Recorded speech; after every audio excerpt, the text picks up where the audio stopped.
Sir Nas, totoo bang marami ng mga mangingisda kasi sabi ng Sinag, yung grupong Sinag, ay meron doon marami ng mga mangingisda mula sa Luzon ang hindi na makapalaot dahil sa oil crisis. Totoo ba ito? Anong report sa inyo?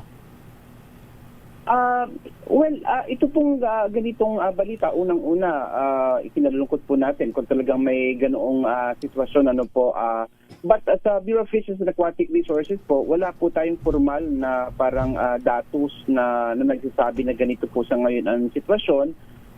Wala po kaming kinonduct na parang formal survey regarding this present situation na di umano'y tumigil na sa pangingisda ang halos kalahati ng bilang ng ating mga mangingisda. Maaaring ito'y anecdotal report po ito ng isang grupo.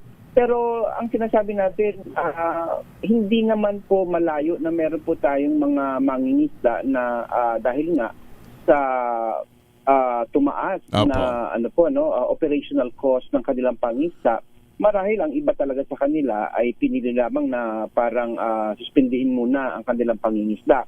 Magkagayon pa man po, ang Bureau of Fisheries and Aquatic Resources po ay patuloy na nagsasagawa ng inisyatiba para po makapagbigay tayo ng suporta sa mga apektadong mangingisda nito nga pong nangyaring patuloy na pagpaimbulog ng presyo ng ating petrolyo dulot ng sigalot na nangyayari po ngayon sa Gitnang Silangan. At sa kasalukuyan po, in fact, yung ating pong fuel assistance program, bago pa man po nangyari itong itong crisis na to, ay talaga may existing program na po ang Bureau of Fisheries and Aquatic Resources na ibinibigay natin sa ating mga mangingisda. Yun po yung 3,000 pesos na one-time fuel assistance na ibinibigay po natin. No? So nung mangyari po itong crisis, ulit tayo, magpalabas ulit yung 50 million pesos na additional na pondo para po sa ating mga mangingisda. Pero ang makikinabang po nito ay yung mga nasa 5th class municipalities.